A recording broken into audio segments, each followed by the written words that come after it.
O viver é um contrato de risco. Nós vamos viver melhor quanto mais risco nós passarmos na vida.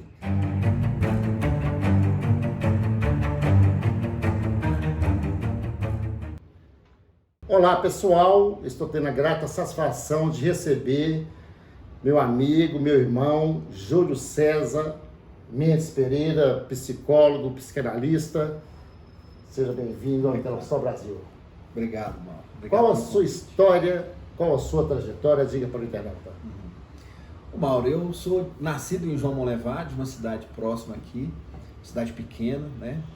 E aí a gente, como qualquer jovem que quer ganhar o mundo, quer sucesso na vida, a gente quer sair da cidade onde está e morar em alguns lugares melhores, né? Então eu nunca tive o interesse primeiro de vir morar em Belo Horizonte. Eu saí de Monlevade e fui para Governador Valadares. Eu ia falar Itabira. Itabira? Itabira é do lado. Itabira Nós somos quase conterrâneos.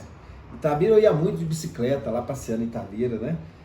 Faz parte dessa jornada de Monlevade. Quando eu fui para Valadares, né? Então a minha história muda um pouco. Eu comecei aqui, lá em Monlevade, né? Eu vim aqui em Belo Horizonte algumas vezes porque eu comecei a trabalhar com jovens, né? Com um grupo de jovens. E aí eu circulava por Belo Horizonte, né? Meu reduto de liderança era aqui em Belo Horizonte. E aí quando eu fui para Valadares, né? Esse meu trabalho ampliou, eu cheguei a liderar jovens nacionalmente, né? Um período grande aí da jornada, de 2002 até 2010, eu liderei jovens do Brasil inteiro. E eu morava em Valadares. Quando você fala que você liderava jovem, explique para o internauta qual tipo de trabalho. Era um grupo, trabalho assim, ligado mais à religião, né? Mas era trabalho de desenvolvimento de liderança, que eu trabalhava diretamente com eles, né? E motivando para que eles pudessem fazer outras atividades, né? Nos agrupamentos que eles estavam lá, né? As uniões de mocidade que nós servíamos ali. Mas o meu foco, trabalhando nacionalmente, né, já era a produção de disseminação de liderança, de produção de comportamentos, né, disseminando o bem ou fazendo o que se pode fazer para melhorar, para tornar feliz a humanidade, né? É a nossa missão. Que é a grande missão, né? A pessoa, quando ela se dá conta na vida, a gente luta por tanta coisa na vida e a gente descobre mais tarde, né, que o simples, né, que o básico é do lado, né? É cuidar das pessoas que estão à nossa volta, né? Dá para se ganhar o mundo, mas não sem fazer diferença onde nós estamos. É o perfil do Interlocução Brasil. Em Valadares, né, eu estava bem em Valadares, estava tranquilo, a vida boa lá, mas eu acabei tendo que tomar uma decisão de vir morar em Belo Horizonte, porque eu divorciei, eu me casei muito jovem, né, eu casei com 22 anos, e lá em Valadares eu passei por um divórcio, meu filho veio morar em Belo Horizonte com a mãe dele, e eu ficava vindo quinzenalmente aqui em Belo Horizonte, né, para poder visitá-lo. E essa distância, né, Valadares aqui, é uma viagem de ida e volta, 700 quilômetros, né, que eu fazia quinzenalmente, eu estava sentindo o peso disso, né, de ficar no trânsito, correndo risco, né, viajando de carro. Rodovia da Morte. Rodovia é muito conhecida, né, principalmente no trecho onde eu frequentei a minha juventude, né, que é entre Monlevade e Belo Horizonte. Esse trecho aqui da 262 é a parte que mais mata, né, nas rodovias. Eu cresci nessas curvas, né? Hoje a estrada tá muito boa, né? O pessoal ainda reclama dela, mas para quem andou nela na década de 80, 90, isso aí ela tá excelente, né? Mas eu estava sentindo o peso dessa viagem e aí eu tomei a decisão de vir morar em Belo Horizonte para ficar mais perto do meu filho, né? E como que as coisas funcionam, né? 3 anos depois que eu estava aqui, ele foi morar comigo, né? Passou a estar comigo e nós somos juntos até hoje, né? Hoje nós moramos em 3, né? Eu, ele e o Zeus, que é um amigão canino que nós temos lá, né? É a minha família hoje em casa, né? Belo Horizonte trouxe coisas novas, né? Porque se em Valadares eu tinha saído de Monlevade para Valadares, você imagina uma cidade com população pequena de talvez 70 mil, né, habitantes, depois em Valadares 250, 300, né, Lá em Valadares a gente tinha tudo que tem em Belo Horizonte em menor em quantidade, menor intensidade, mas Valadares é conhecido como capital do leste, né? Por conta dessa expressão que ela tem ali na região. E aí eu venho para Belo Horizonte. Terra do Boi. Ali tem. E eu venho para Belo Horizonte e eu falei assim, pô, agora eu tenho que aprender a viver numa cidade, né, maior, que oferece mais coisa, e a gente precisa ter cuidado para não se perder também com essa multiplicidade de obstáculos, né, e desafios que Belo Horizonte apresenta, né? Chegando aqui, eu falei assim, olha, eu vou me servir daquilo que eu não tinha em Valadares, né? Então, comecei a frequentar teatro, né? Porque eu cheguei aqui mais no final do ano, né? Mudei para cá em setembro de 2010. Quando chega janeiro, vem aquela festival de teatro, né? Campanha, né? de popularização do teatro. E aí, de janeiro a março, eu fiquei aí todo dia, né? Terminava a minha jornada no consultório e saía caçando uma peça aí para assistir, né? E alguém para bater. Nada. Porque também ele ainda não falou do Kung Fu, né? Eu lutei Kung Fu quando eu era adolescente, né? Muita energia, né? Tinha muita energia, nada. Hoje, depois de uma certa idade, a gente começa a entender que não se precisa de brigar com tudo. A gente precisa de não deixar bater na gente, né? Mas a arte marcial ajuda, né? Seja o Kung Fu, a arte marcial, ela tem... Você praticou mais, o Krav Maga... Qualquer que seja a arte marcial, né? Mas ela tem essa condição de nos conectar conosco mesmo, né? Da gente, você ter mais mais controle, uma consciência corporal maior, né? Isso já começa aí, aumenta né? A segurança. Começa aí, segurança, você fica mais, né? Você tem a posicionamento na vida, né? A questão de postura, quando você vê aquela pessoa lutando, aquela postura que chama de kata, ou kati, sei lá, né, shijizu, qualquer que seja os nomes que se dá nessas artes, aquela postura ali, ela nos ensina sobre postura na vida, né? E a gente, eu me dediquei a essa arte quando eu era adolescente, né? Hoje eu não mais, né? Mas às vezes ainda a memória é boa, né? Às vezes eu me vejo com algum movimento. É melhor correr, como diz um amigo meu, é melhor correr. Mas já há muito tempo não faço isso. Ali na arte marcial, eu aprendi a me controlar, a controlar a minha energia. Eu era muito energético, eu tinha muita energia para gastar. Né? Eu entrei mais tarde. E aí, depois disso, né, a gente vai evoluindo, vai aprendendo outras coisas, né? Eu tive uma vida na religião muito importante, que a religião também, ela me foi importante na minha vida para poder me forjar. A palavra que você coloca aí é maravilhosa, né? A forja, porque é com dor, né? Que a gente é forjado. E aí vem a psicologia. Pela dor. E a minha adolescência, a minha juventude, eu lutava muito, né? Então, quem luta muito acaba aprendendo muito pela dor, né? E aí depois eu vou para a psicologia, aí a história começa a mudar. A psicologia mudou a minha vida. Isso que eu ia perguntar, por que a psicologia, a área de humanas, hoje psicólogo renomado, psicanalista, mas você já até começou a explicar. O que eu vou te falar agora, eu não falo com muita frequência, né? Mas eu digo que a escolha da profissão, ela é baseada na neurose. Ela passa pela neurose de cada um, a escolha da profissão. A escolha da profissão do psicólogo passa pela neurose de um psicólogo, né? É o que se vive na vida, as experiências que a gente tem na vida, né? Então, a minha história, né? Eu venho de uma família amorosa, mas eu tive uma história que me fez crescer sozinho. Eu tenho um irmão. O meu irmão, ele é 7 anos mais novo que eu. Então, eu estava ali naquele momento meu de primeira infância, né? Por volta dos 7 anos, eu estava aprendendo a viver sozinho, porque o meu pai era um comerciante, ele saía para trabalhar, minha mãe era professora, saía para trabalhar, e eu estava ali, né, sozinho. O meu irmão, quando ele chega, 7 anos depois, né, então a nossa diferença de idade ela só diminui, ela começa a ter uma sensação de diminuição depois dos 20, né? Porque quem está com 7, o outro recém-nascido. Quando você está com 14, o outro tem 7. Não se brinca, né? Um adolescente de 17 não quer brincar com uma criança de 7. Quando eu vou para o 21, que ele chega no 14, com 22 eu caso. E aí eu me caso... Tem carteira, casa e o outro pode nem dirigir. Então a diferença, né? Mas quando passa dos 30 anos, né? Aí a gente quantos irmãos? Eu só tenho um irmão, né? Sim. E o meu irmão hoje, né? Essa jornada toda aí, o meu irmão hoje é uma pessoa, assim, hoje eu tenho duas pessoas que eu amo com todo o meu coração, é meu irmão e meu filho. O meu irmão, ele tem um ponto de filho também, né? Porque com essa diferença de idade eu fui o protetor dele por muito tempo, né? Hoje ele mora no Canadá, né? Tá fora do país, aí, engenheiro químico, um homem adorável, um homem muito melhor do que eu, né? Nem precisou de sofrer tanto para se tornar o homem que ele é, né?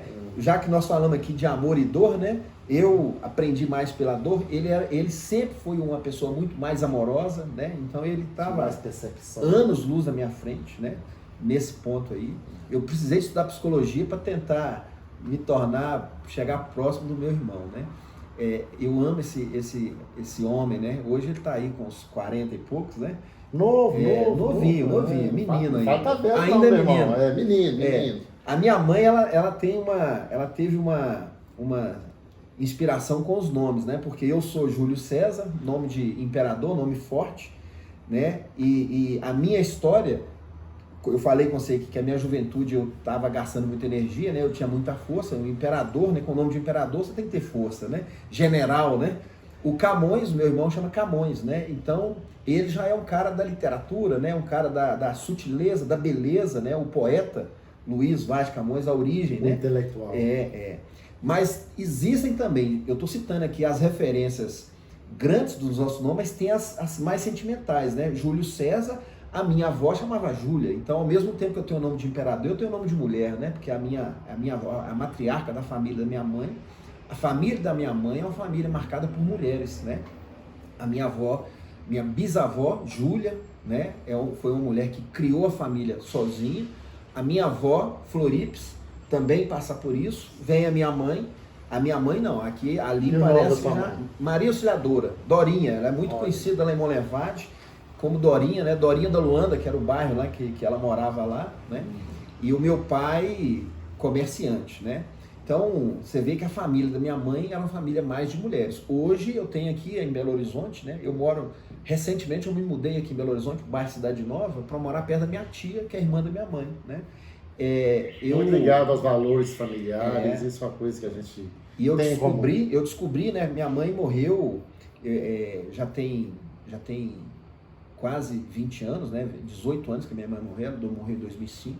E a minha tia, a diferença de idade, minha tia é de 1 ano, minha mãe era mais velha que minha tia, 1 ano. E as duas, brincando de casinha lá na fazenda, né? Onde elas moravam, elas fizeram... eu sou de João Monlevade, elas são de Barra Longa, mas pro lado de Ponte Nova, né, e tal. Meu pai já é de Catas Altas, Santa Bárbara, essa tem uns parentes lá, tem uns quintão lá. Pois é. Eu não sei se... lá tem 2 linhas de Pereira, um dos Pereiras a minha árvore, né? Os bons quintão é da turma nossa, os outros não. É assim, não é parente não. Os outros não. Os Pereira Bal não é a nossa não, a nossa linha é boa. Brincadeira. Mas na adolescência delas, elas fizeram um acordo, né? Que quem morresse, a outra cuidasse dos filhos dela, né? E aí a minha tia me adota. Quando a minha mãe morre, ela começa, né? Quando ela fez boda de ouro, então, eu fui lá em Patinga, e ela falou assim, você vai entrar na minha boda de ouro. Eu tive que entrar na igreja, lá na cerimônia. Ela te adotou e você se deixou. E eu me permiti. Num primeiro momento, eu não dei essa permissão a ela. Eu fui um pouco duro, porque eu falei assim, olha, mãe, eu não queria uma substituta de mãe, né? Eu não queria uma substituta. A senhora é tia e tal. Mas aí eu não sabia dessa história. Quando eu tomo conhecimento dessa história, conversando com a minha prima, eu falei assim, peraí, eu tô sendo um empecilho para minha tia, para a felicidade dela, porque ela queria, por conta da relação dela com minha mãe, ela queria honrar essa palavra dela, né? E aí eu ligo para ela num determinado dia e falo assim, ó, tô indo para casa da senhora em Patinga, tô indo aí, eu tô querendo que a senhora me dê um conselho, né? Eu tava indo passear, né? Mas eu disse isso para ela. Nossa, que então. Quando eu chego lá, ela me dá a chave da casa dela e fala assim, olha, você não precisa mais de avisar quando você vem, a casa tá aqui, né? E aí começa uma jornada diferente na minha história com ela, e aí eu me permito ser filho dela, né? Então hoje a gente mora poucos quarteirões um do outro aqui em Belo Horizonte, Que né? bom, É uma que bom, delícia. que bom ouvir. Eu saio do meu assistir consultório, isso. ligo para ela e falo assim, ó, tô indo tomar um chá com a senhora, final de noite, É se por isso sentar que numa tem a pele mesa. boa, sexta tranquilidade. Isso aí é muita análise. Eu tenho 25 anos deitado no divã para poder contar essa história toda. Né? Mas o meu fim Pode de noite... reservar os horários para mim. Tá lá, tem os horários vários lá. Alguns fins de noite eu termino lá com ela, tomando um chazinho, né? Essa é uma jornada que me trouxe até Belo Horizonte. E o meu filho hoje tá lá, né? A gente tá aí juntos há um tempo. Ele tá com 23 anos, né? Então, é o meu companheiro de todo dia lá em casa. Fora o Zeus. O Zeus. O Zeus é um rapaz, é um garotão de 1 ano e 3 meses, pastor belga, malinois, que ele me lembra a minha adolescência, muita energia para gastar, fazendo muita bagunça lá em casa. Eu tenho o Elbolt, é o supercão, só que é pequenininho. Tá ali deitado. Ele tá aqui do lado. Setembro Amarelo, eu sei que você faz um belo trabalho e já há algum tempo. Explica para o internauta. Setembro Amarelo é conhecido pela dedicação à prevenção do suicídio, né? E olha que interessante, eu sou de setembro, meu aniversário é mês de setembro, 19 de setembro. Então, o mês de setembro já era especial para mim e eu acabo, a partir de 2015, 2016, ele se torna mais especial por conta desse trabalho, porque eu fui convidado. A história é um pouco antes, né? Porque eu comecei a receber clientes no meu consultório com muita incidência de tentativa de suicídio. E aquilo começou a mexer comigo. Falei assim, como que essas pessoas que não se conhecem... Qual a idade que era essa? Varia, mas o caso que eu vou te contar agora, que me leva para me dedicar, é uma garota de 17 anos, que fez uma tentativa. E aí... eu vejo que eu estava começando a atender, porque a clínica, ela tem pelo menos o meu consultório, né? Eu tenho uma experiência com a clínica, assim, tem época que começa a aparecer criança, vem muita criança. Tem época que vai as crianças embora, chega adolescente. Tem época, e aí teve a época das tentativas de suicídio, né? Foi em 2015, 2016 que apareceu mais. E isso mexe comigo porque essa garota de 17 anos, ela faz uma tentativa, e a família dela não sabe, né? Não sabia dela. Ela fez uma tentativa, tomou muita quantidade de remédio, e aí ela chama um amigo dela para socorrê-la em casa. E o amigo vai socorrer, e como ela tinha 17 anos, quando chega no hospital, fizeram a lavagem estomacal, né? Para poder desintoxicar. E o médico fala que ela só poderia sair de lá acompanhada pelos pais. Então o pai toma conhecimento quando vai buscar a filha no hospital, né? Sim. Ela foi socorrida dentro de casa e os familiares não viram acontecendo, né? E aí eu fiquei assim, eu falava assim, poxa, eu queria fazer alguma coisa... Vivia junto e não percebeu. Exatamente. Então eu falei assim, eu queria fazer alguma coisa... que eu pudesse dizer, porque a prática clínica ela é muito individual e ela é muito silenciosa, né? Porque nós não falamos abertamente de muitos casos. A gente fala de caso clínico, mas a gente não vai falar de caso específico, né? Sim. Eu não poderia falar para a família dela também coisas que estavam restritas àqueles set, né, do consultório. E aí, mesmo ela sendo menor? Sendo menor, a gente fala um pouco mais, mas existiam coisas, existiam questões na história dela que eu não ia avançar, né? E no meio do caminho ela faz os 18 anos também, né? Uhum. Então aí eu fico mais silencioso ainda. Mas eu fiquei o seguinte, aquilo me incomodou porque eu falei, olha, o que eu posso fazer para dar conhecimento, para levar conhecimento para as pessoas, para que elas possam perceber alguns sinais dentro de casa. Com esse turbilhão acontecendo no meu coração, uma amiga aqui em Belo Horizonte, que trabalha num centro de valorização à vida, me convida para fazer uma palestra, porque ela estava vendo, ela é bibliotecária, e ela estava vendo que estava saindo um livro, estava sendo alugado ou pego, né, pelos adolescentes com muita frequência. O livro chama 13 Porquês. É uma história de uma garota que suicida, né? E virou até série, tem até série sobre essa história, sobre o livro. E aí ela me chama para falar para adolescentes, né? Eu tenho uma história com jovens, né, que eu citei aqui, que eu gosto de trabalhar com jovens desde, né, há muito tempo atrás. Então eu falei assim, tranquilo. Quando está chegando perto da data, ela fala que o trabalho ia ser a 4 mãos, ia ser eu e mais uma psicóloga. Depois eles mudam lá e falam assim, olha, não vai ser mais os 2 juntos, vai ser cada dia um fala. E aí eu fiz uma proposta para ela, eu falei assim, deixa a outra psicóloga, falar o tempo todo para os adolescentes e chama os familiares, que eles vão vir juntos para um evento, enquanto os jovens recebem informação, os pais também estão recebendo. E foi a sacada, foi uma coisa que mudou a minha jornada, porque eu fiz essa palestra para os pais e naquele dia os pais começaram a relatar casos até de eles mesmos já tinham feito tentativas, né? E eu começo a trabalhar, então, o mês de setembro. Olha a amplitude disso. E olha o que tornou o meu mês de setembro.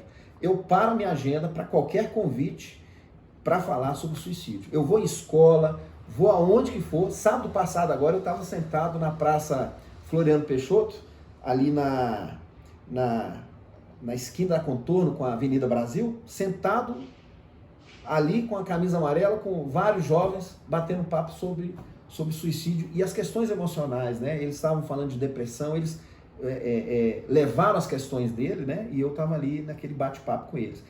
Todo mês de setembro meu, a partir de 2015, 16, eu tenho essa campanha que eu abraço, né? Já fiz isso por minha conta particular, vou com o Lions Club, né? O Lions Club também é um clube, é uma instituição de clube de serviço, né? Então, sim, eu fui membro do Rotary Club Contagem Cidade Industrial. Eu aproveito para cumprimentar todos os meus companheiros.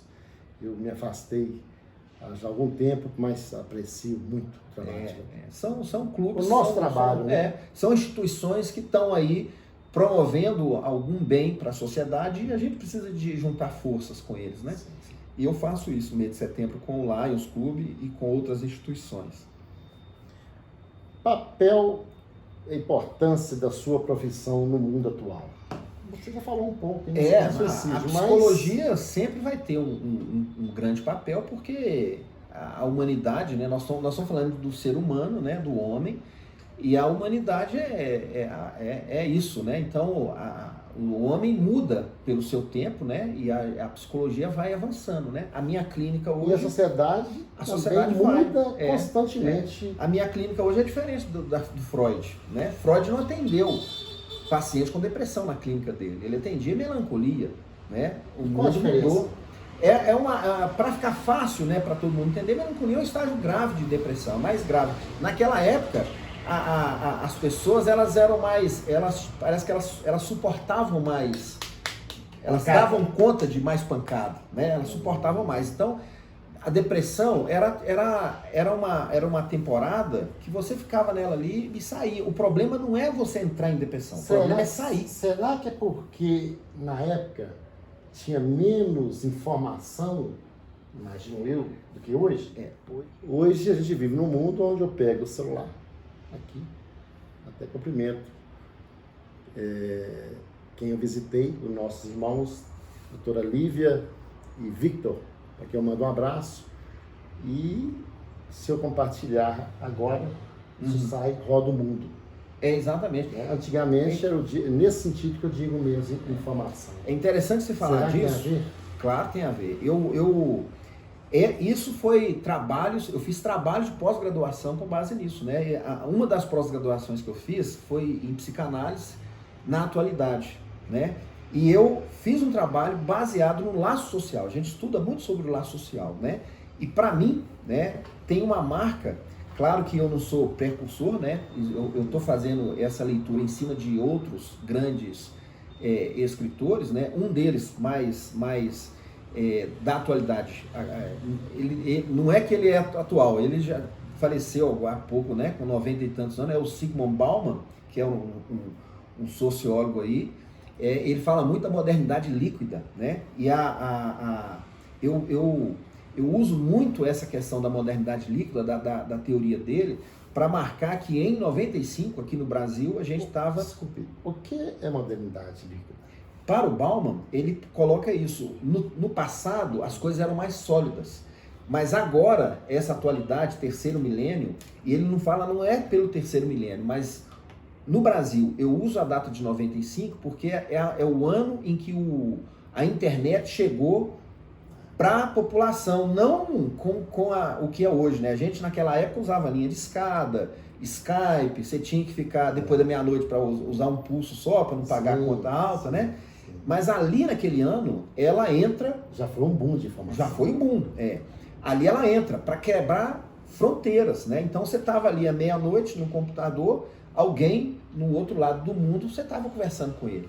A evolução da tecnologia e dos meios de comunicação foi tão grande que naquela época você precisava de estar junto. Hoje não, você tem o WhatsApp aí que você manda vídeo, você manda foto, você manda tudo, a pessoa do outro lado atende, se ela estiver lá online, se ela não estiver, ela manda depois, né? Então, isso ampliou muito. E ainda vai ampliar com a vinda do metaverso. Alguns estudiosos, antes do Bauman, chegavam a falar que a gente estava vivendo a pós-modernidade. O Bauman, ele fala assim, não. Ele rejeita o termo pós, porque ele falou assim, olha, se é pós, tem que ter passado. E ele entendeu que a modernidade não passou, ela intensificou. Por isso que ele usa hipermodernidade, é o termo dele. Quando ele fala de modernidade líquida, ele está falando dessa modernidade que é hiper, né? O sólido, ele estava parado ali, ele estava cristalizado. O líquido, não, ele está fluido. As coisas vão acontecendo. Né? Você vê hoje, você está com o celular, a obsolescência das coisas é rápida. Esse telefone, você compra ele novinho, daqui a 2 anos ele está obsoleto. Né? Por quê? É por conta dessa fluidez. Né? As relações afetivas, as relações interpessoais, as relações de amor, né? Antes... Como que fica o amor nessa? Pois é, essa é uma questão, né? Aonde fica o amor em todo o tempo da história, né? Mas na modernidade líquida, o tempo é outro, né? As relações hoje, elas são curtas, né? O pessoal fala até, os jovens, eu falo muito para os jovens, né? Eu falo assim, ó, eles falam de ficar, né?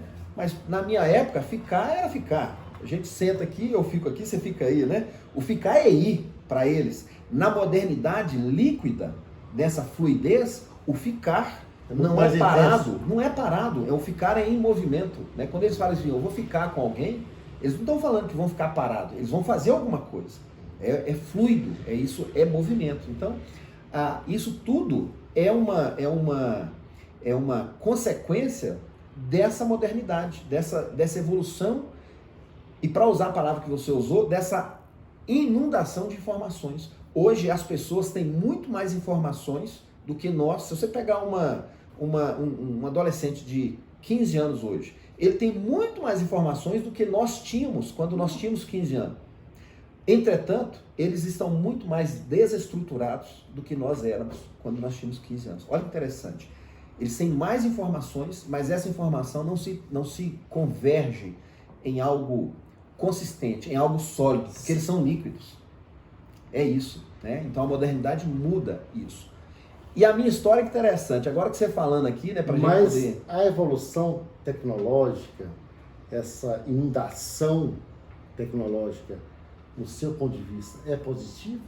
Porque nós estamos assistindo aí a vinda do metaverso, tem gente estudando, né, de colocar chip na cabeça, um microchip, ou fazer uma reunião que você está sem camisa, me corrija, eu estou com camisa preta, e a gente pode reunir 4 pessoas, como estamos aqui, em 2, pode ser 4, nos 4 cantos da terra, e ser uma coisa tão real. Você pode estar sem camisa, pode colocar um terno em você põe um terno. E esse é o metaverso. É o Google, você entrar no Google de uma maneira bem concreta, não sei se se está certa a Uhum. linguagem, mas é uma loucura. Mas é positivo. bom ou positivo? Eu penso que é positivo. O problema não é a tecnologia, é o uso, é a intensidade. Porque a tecnologia, ela tem a prerrogativa de aproximar quem está longe. Mas ela faz o inverso, ela afasta quem está perto. Então, olha só, nós dois estamos conversando aqui, tem alguém nos ouvindo, tem alguém nos assistindo em algum momento, em outro momento que não é hoje, e em outro lugar que não é aqui, agora. Eles vão fazer isso. E tem gente nos assistindo agora, nesse exato momento, né?